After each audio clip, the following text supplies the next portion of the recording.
I never wanted any of this. I never wanted my mother dead. I never wanted to be here, sitting in this cold prison cell, labeled a murderer. But here I am. And this is my story. From the outside, people saw my mother, Joyce Aparo, as a devoted single mother.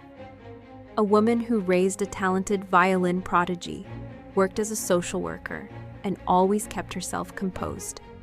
But behind the walls of our house, she was something entirely different. For as long as I can remember, my mother controlled every aspect of my life. She dictated what I wore, what I ate, how I spoke, and most importantly, who I could be. I was never good enough, never strong enough, never anything enough for her.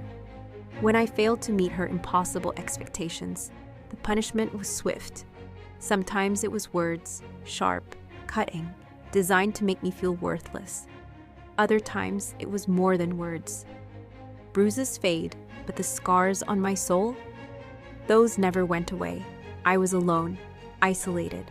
She made sure of that. No friends, no freedom.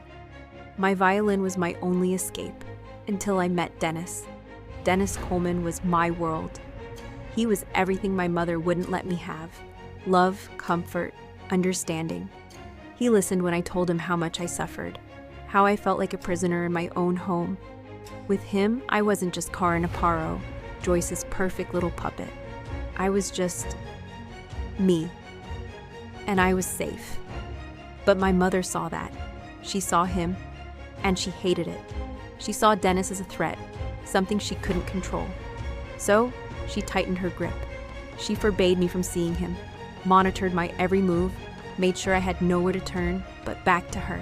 I felt trapped. I was trapped. And then, the idea came. It wasn't mine. It wasn't his. It was ours. A desperate thought whispered in the darkness. What if she was gone? I was terrified. The thought of my mother dying made me sick. But the thought of living under her rule forever, that was worse. So, the whispers became a plan, and the plan became a reality. Dennis said he would do it, that I wouldn't have to be involved, that it would be quick, that it would be over, that we could be free and together forever. On August 5th, 1987, my mother left for an appointment in the afternoon. She never came home. My worst fear crossed my mind. They found her body beneath a bridge, strangled to death. The police came, the questions started, the lies unraveled, and before I knew it, I was standing in a courtroom, facing the rest of my life behind bars. Dennis broke first. He confessed everything, but his story, it was different.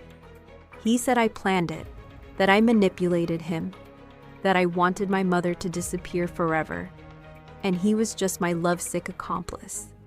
I swore I had no part in it. I told them the truth, or at least what I believed to be the truth. But it didn't matter. No one saw me as a victim anymore. To them, I wasn't the frightened, abused daughter.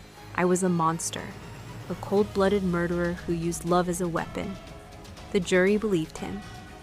They believed the narrative of the girl who whispered deadly ideas into her boyfriend's ear. They saw the headline, "Teenage Lover Mastermind's Mother's Murder." That's all I became. A name, a headline, a villain. The verdict came, guilty. The gavel slammed down, and just like that, my fate was sealed. I traded one prison for another.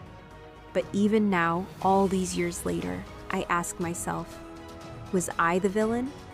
Or was I just another victim?